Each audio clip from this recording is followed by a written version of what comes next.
Hey parents, have you ever asked your children, how was school today? Did they ever answer, school is dumb? Well then, this podcast is for you. Listen in as we unpack why children say school is dumb and discover what it really means. I'm your host, Shannon Hazel, also known as the Parents Educator. After 25 years of teaching and being a parent myself, I've heard every reason as to why school is dumb. So let's dive in and uncover what it really means.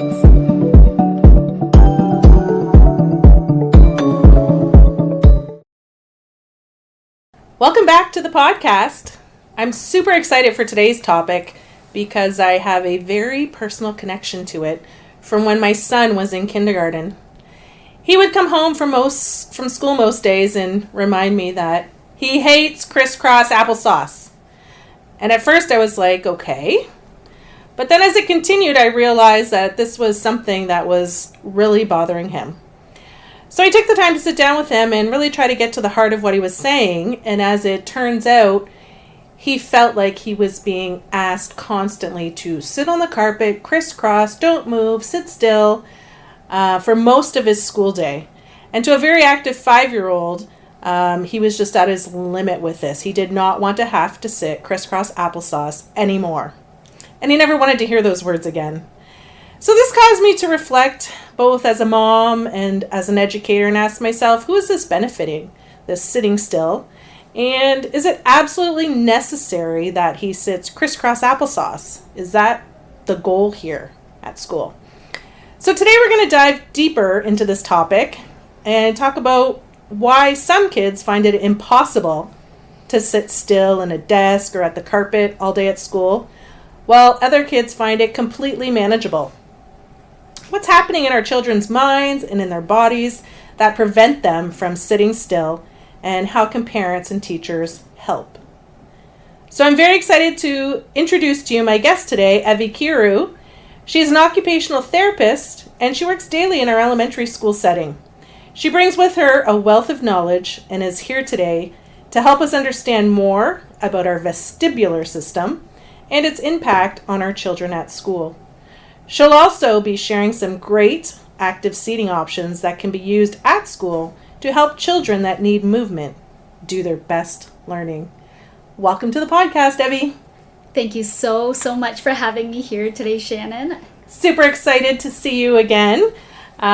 We've been working together for a little while in the elementary school setting, and we've gotten to see firsthand the difference that active seating options can make in the life of a child at school. So maybe we start at the beginning today and you tell us a little bit about this fancy vestibular system. Absolutely, Shannon. And yes, I feel like many a teacher and parent alike have had those kiddos that they know of that have that constant need to fidget or kick their feet or get up and move about. And so I feel like today's podcast is really hopefully going to shed some light and some strategies to help us support these students who have active bodies that just need that little bit of extra support. So in terms of the vestibular system, this is a really important sensory system for us to understand, especially for our children who crave or seek out that constant movement to help regulate or organize their bodies. Now, oftentimes when we hear of kids that are movement seeking, we think, oh, it's something that they're doing to be distracting, right, or they think it might be a behavior, they might be trying to get out of work. Lots of different things come up as to why we think our kids need that movement. So what we want to do is to really understand how we can help support these kiddos who do have these active bodies. The vestibular system is a really key one. So when we think of the vestibular system, another term I want you to think about in your mind is this idea of movement, this movement sensation. And really, to understand the vestibular system, we need to know that it's fundamental to our actions, and it's actually a sensory system that feeds forward information to the brain that helps us know where our body is located in space, what our head position is doing with respect to its surroundings, what's happening in terms of gravity. Are we leaning forward? Are we leaning backward? Are we laying down? Those are just some examples. And so whenever you hear me use the word vestibular system, and for the parents and teachers out there that are listening and any other audience members that work to support children who do have active bodies, know that vestibular automatically equals movement in the conversation that we're having here today. Perfect. So that was a lot of information for our listeners about the vestibular system. And it's a very fancy term, but I like that you're just bringing it down to something simple, that it means movement. Absolutely. Because we can all understand that, right? Okay, so you have an active child. They need a lot of movement. What are some examples of tools or strategies that we could use in the classroom to help support these students? Oh, what a great question, Shannon. And I think both you and I know that there are a variety of different options that are out there to help our children who are active movers meet that need while still being able to attend and focus on the things that they need and want to do in class. So a lot of these options are really meant not to necessarily try to dampen or to get rid of the movement. Right. We really do need to try to meet that need by giving them that appropriate outlet that's not going to allow them to distract others or themselves and still get that ability to sit down and do that math worksheet or their artwork or whatever it is that they're being asked to do by their teachers. And I think it's safe to say that there's no one size fits all. There's a lot of tools available, and you really have to try to figure out what works for this particular child. Absolutely. What I love about the types of strategies that we're going to talk about in a moment is that there's such a variety. And for that reason, we really can individualize the options that we're giving to our children. Just going back to that, there is no one size fits all, as I think you and I both have had many experiences with. Yes, and there are some fabulous tools out there, but I know that it usually takes trial and error. You might have to go through 1, 2, 3 different tools before you kind of find the one that fits for that child. Absolutely. And I think it's important to note that sometimes it may work for a while, but it may not work for the long term. You might have to switch it up after a little bit. And I think that's also a really key point too in general about any sensory tools that we're giving our children. I think you really hit upon something key there, because as much as we're trying to give our children different options to help meet their wiggles and jiggles, so to speak, that need for movement, what we're trying to do is avoid that gradual desensitization that can happen when we introduce a sensory solution. So what we want to do is, like you said, pick and choose from what I like to call a sensory buffet or a menu of options, because then we can figure out which one of these is going to have the biggest bang for our buck, the greatest impact on that child's ability to still move about, but get their ability to focus and attend a bit better. Right. Okay, so why don't we dive in and maybe share with us some of these actual tools. What are they called? How do they work? That sort of thing. Where would you like to start? Oh, so many options, Jen. I know. So many options. I do have some favorites myself. Yeah. Would you care to share any particular? No, we'll go with what you want to talk about first, but I just might chime in there on some of my favorites. Absolutely. So, in terms of talking about our options, I like to break them down into 2 different categories. So, as you know, there are options that we can use based on what the child already has in their seating. So what I mean by that is that if they have a regular classroom chair already, these are tools that we can add directly to the chair without having to look for a different seating option altogether. Okay. And then on the other hand, we do have a set of active seating options that do change the chair or the type of seating design altogether. Okay. So I feel like it's important for our listeners to know that there are 2 different types of options, and within those options there are also some that can be paired with a desk, and some that can be more floor-based. So, for example, for younger kiddos like JKSK students who actually access the floor during circle time activities. Okay.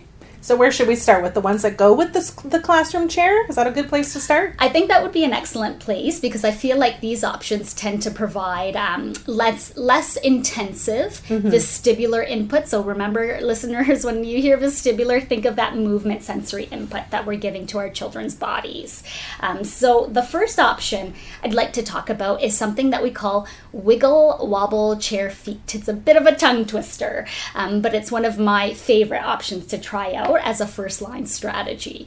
And what these essentially are they almost look like black suction cups that fit on each of the legs of a regular classroom chair. But what they do is they still give that child a stable base of support, but enough movement that they can kind of rock back and forth. They might like to rock side to side. It's not a lot of movement, so it's really key because it creates those small shifts in body position that lets them get their wiggles and jiggles out without being too overly alerting, as can happen with some of the other options that are out there on the market. Okay, so for those kiddos that are on kind of the lower end of that need of movement, this might just satisfy that and be enough. Would you say more minimal in the amount of movement it would give? Absolutely, as compared to and as you know, there are other options that provide a lot more rocking movement. Right. Or there's one option that provides movement in all sorts of directions that can even be too overly stimulating for some of our kiddos. Okay, so that's option one. What are some others? So another option that I really like is something that we call Bouncy Bands. And these are, if you think of your typical exercise band or a TheraBand, if you think of tying it around the front two legs of a classroom chair, sometimes you can tie them around the front two legs of the desk. What it allows kids to do is, especially for those kiddos that really like to kick or fidget with their feet, you might hear their peers that sit beside them complain saying, oh, so-and-so always kicks me. And you know, you always have the kids that say, it was an accident, I didn't mean to. And it's just another really manifestation of a child that unfortunately just needs to be able to move their bodies, but isn't provided with the opportunities or the outlets to move safely in a way that allows them to keep their focus and attention. Right. And I can remember the first time I saw a bouncy band and we were putting it on a chair, and my thought was, isn't this going to cause them to want to do all this more movement and make it even harder for them to focus? But was amazed when they were able to be swinging their feet and kicking that band and getting that movement, how the opposite actually happened and the focus significantly increased. It's absolutely amazing to see, and I think both you and I have seen it time and time again. I've had teachers that were a bit skeptical when I first brought something like this to try out in the classroom, because of course with all of these options, we do want to try them out to see whether they are beneficial for our kiddos. But I have had much success with these bouncy bands. I would say more so probably on the chairs, because I find that kids tend to trip over when they're placed towards the desk. And again, they're just working out the dynamics of tucking their chairs in and out. But having said that, both options can be successful depending on the student and depending on the type of coaching and education we provide them with. Right. Okay, I like that one, and I've definitely seen that in action, and that be very successful for some of our students. Absolutely. It's definitely one of my go-to strategies as a starting point for sure. Okay, and then from there, where would we go? So the last category that I would consider or kind of group under making modifications to the chair that's already there and available to the student is something that we call sensory wedges or air cushions. There are, I think one of the brands is Move and Sit cushions. So there's so many varieties, even within each one of these categories, that can be offered to our kiddos. What I do like about the air cushions is that there are some that are filled with gel beads, there are some that are filled with foam, air, so you can even vary the amount of movement that kids are getting just by changing the type of cushion that they're sitting on. So what I really like about these air cushions too is it basically looks like a pillow that the children sit on. Okay. It really is meant to be as least invasive as possible. Kids are still considered inclusive. They're not really standing out from their peers. So I really do like how non-invasive it is as a movement option for our kiddos. Right. And I've seen these be very popular in a classroom where you end up having other kids thinking, can I have one of those? Because it's actually a comfortable way to sit.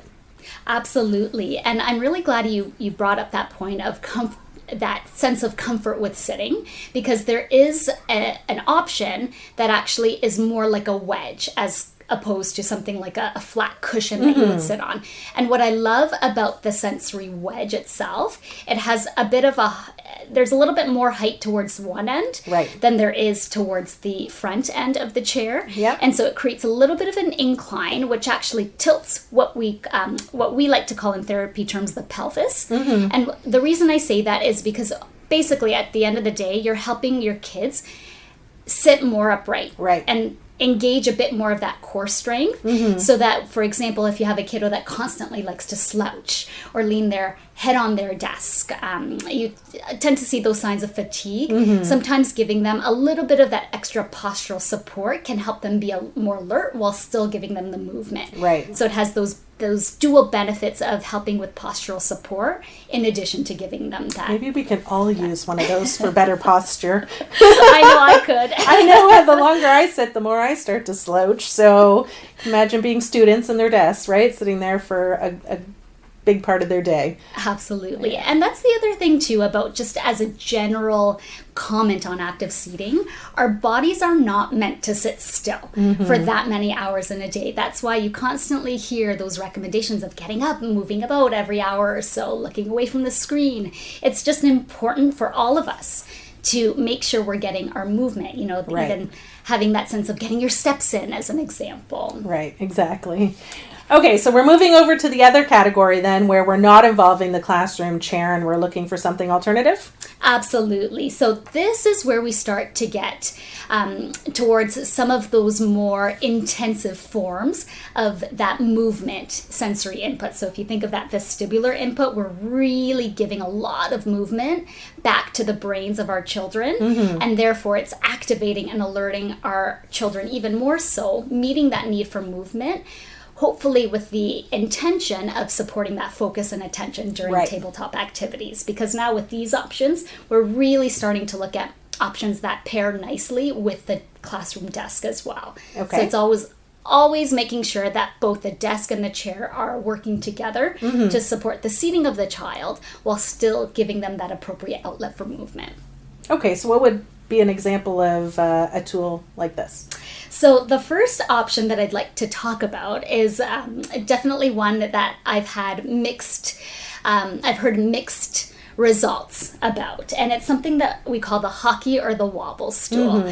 So I think with this option, when it works really well, but it's not for every student that I would recommend something like this. And so basically you might be asking, what is a hockey stool? Is it, it sounds like it has a very unique, fun name associated with it. But basically it's a stool that has a curved base with it, and it basically allows kids to wiggle and wobble in all sorts of directions. So they can rock forward and backward, side to side. There's that really nice rotational movement that kids can get. Having said that, this is a stool that provides such an intensive form of vestibular input to the body that sometimes it's too much of a good thing. Yes. And so I don't know if you've, encountered in your experience some of those kids that just can't self-regulate themselves enough to be able to use it appropriately. So there are kids that we really want to monitor how much of a dosage of movement they are getting to their bodies before it becomes too overly alerting, and then it defeats the purpose of what we're trying to achieve. And I think that's, maybe a good time to point out that any of these tools, but especially this one, might not be something they use all day, every day at school. So it may come in at certain points of the day, and they may swap it out for the regular classroom chair at other points of the day. Would you say that's fair? Oh, absolutely. You are spot on, Shannon, with your observations. And that's something that we as occupational therapists always advocate for as well, especially with something like the hockey stool, because our kiddos who are using the stool to meet that movement need are engaging so much of their core strength to keep their body upright, especially because they're on such an unsteady surface. What we do recommend is having a regular class chair nearby during times where they're fatigued, because you can tell if they're starting to slouch over, they're starting to lean on their, their heads on their desk. You can get a sense of, they might be feeling a little bit tired. Their core over time does have reduced endurance. Right. They do fatigue, so we do want to make sure that we're not overtaxing their bodies. We still want them to have enough energy to focus and attend on what we're asking them to do in class. Exactly. So it's finding that balance. Absolutely. Balance is key. Yes, it is. And what about for our little friends that, are spending a lot of time sitting at the carpet or engaged in circle time, that sort of thing? Do you have some tools and strategies for them? Absolutely. So we have quite a number of options. I would say that we could try out with our little ones that are active in terms of how much movement they're seeking out throughout the day. So we have something called either a Zuma rocker, a Zuma floor rocker specifically, or a scoop rocker. And so it sounds like almost like a rocking chair to some of our listeners who are unfamiliar with these kind of active seating options. And the reason I bring up a rocking chair is because that's actually the type of movement, sensory input that these types of seating options provide. It's that slow, rhythmic, linear, back and forth rocking movement that actually is shown to be really calming and regulating to the nervous system for anybody. And again, this is just as a general rule of thumb, because we know there's no one size fits all, and every individual is so unique in their response to movement. But as a general rule of thumb, we do find that slow rhythmic rocking movement is really regulating and calming to our kiddos that actively seek out that movement. I think even as adults, like if you put me in a rocking chair and I'm just getting a good rhythm going back and forth, it automatically, you calm down and relax and feel like you need a little nap, right? It's that rocking motion is soothing at all ages.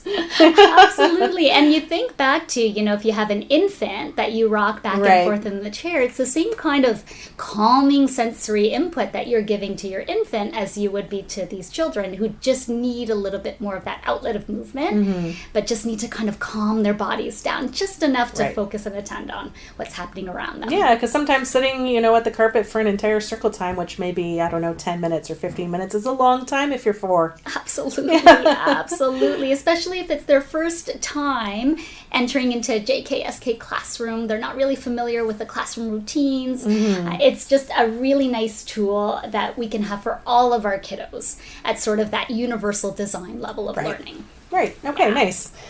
Is there other options for carpet seating?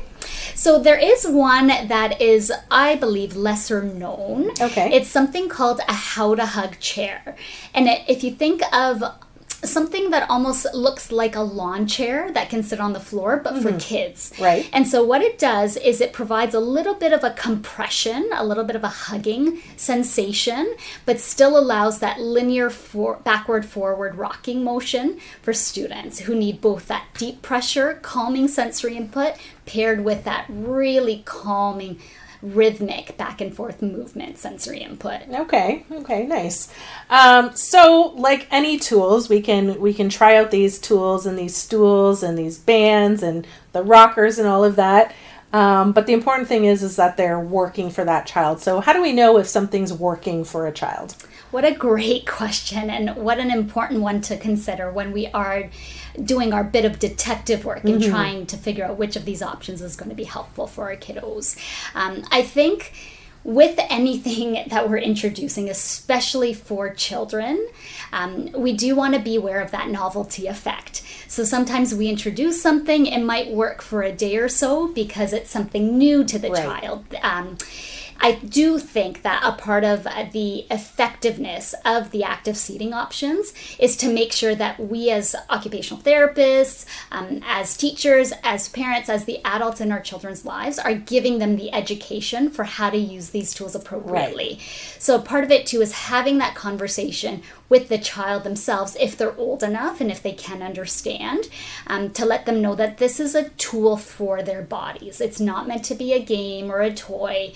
It's not something that's supposed to be distracting. So I have some examples of students who have taken those hockey stools and decided they wanted to roll over them like it was some kind of game. So again, it's making sure that we're setting those positive expectations from the get-go to determine if something is going to be helpful for that student. Okay. I think you can see within the first week or so of trialing out one of these options, whether or not the child is still able to get that appropriate outlet for movement, but is able to sit down and finish that math worksheet, be able to finish their journal work or whatever it is that the teacher is asking them to do.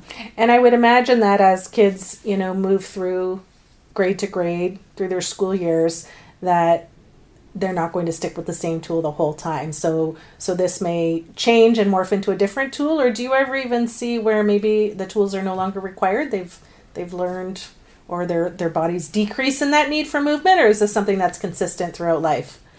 I think it's something that can vary for students because oftentimes as students grow older, they find alternative ways to regulate their bodies, or they might find alternative ways to get that need for movement, or it could even be that their day changes, their day-to-day routine. So for example, as kiddos get older, especially as they transition to high school, they might be getting up and moving more frequently from one classroom to the next, as compared to a student who is younger in grade 1 or grade 2 who is more than likely staying within the same classroom for most of their days. So I think a part of it too is, yes, there's active seating as one option for meeting that movement need, but there are actually a variety of sensory tools that are available that we have in our buffet of options to meet those self-regulation needs for our children, especially as they age, as they grow, as they mature. Yeah, and I think in my experience as kids kind of get into the intermediate grades, I see a lot of them moving away from actual tools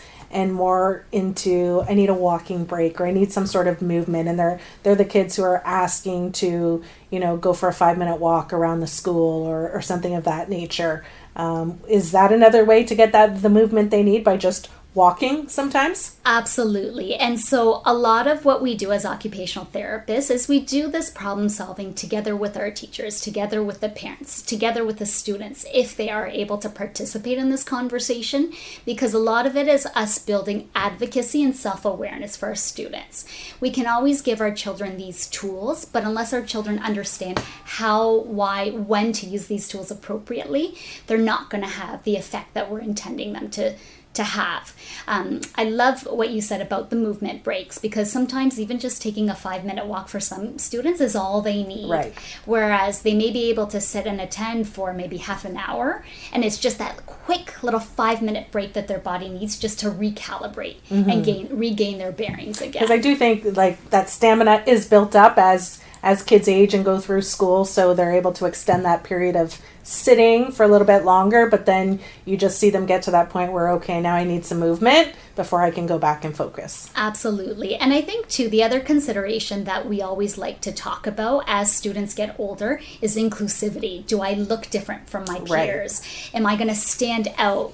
And that's a conversation that actually happens more often than not, especially once we get into the older grades, because we want to make sure that we're not we want these tools to be helpful and beneficial. We don't want it to be a launching point where it's going to make kids stand out from their peers and they're going to be more self-conscious. So if parents are listening right now and they're thinking this sounds like their child, their child seems to need more movement than other children, or maybe they're hearing, from their child's teacher that they're constantly up and out of their seat and moving around the classroom or those sorts of things. If they're thinking, this is sounding a little bit like something my child may need, what are their next steps? What would you recommend parents do? I think at this point, I would recommend that parents maybe reach out to their teacher. if a child is connected or if a child is in school, or if your child is already connected with some kind of occupational therapy services, whether that is through the school system, it could be through a local community agency such as a children's treatment center, it could be private OT services that you as a parent are seeking out. I do recommend getting connected with either a teacher or an occupational therapist that is familiar with these kinds of tools, because they can get you connected with the right people and the right resources to try out some of these options so that you don't have to go out, research them on your own and try to really figure out by trial and error what's going to be the best fit for your child. Okay, so those are some great recommendations if you're thinking this is maybe sounding like a child you have at home. Well, thank you so much, Evie, for being here. It was fabulous to chat with you about one of my favorite topics. It was such a pleasure getting a chance to have this really important conversation with you, Shannon. Thank you so, so much. And hopefully we're able to help a few kids out there, find what they need to do their best at school. Absolutely. All right, and for those listening, thanks for joining us. We'll see you next time. If you're a parent looking for more tools, strategies, or resources to support your child's learning, please visit my website, theparentseducator.com, or follow me at The Parents Educator on all social media platforms. Thanks for listening to the podcast, School is Dumb.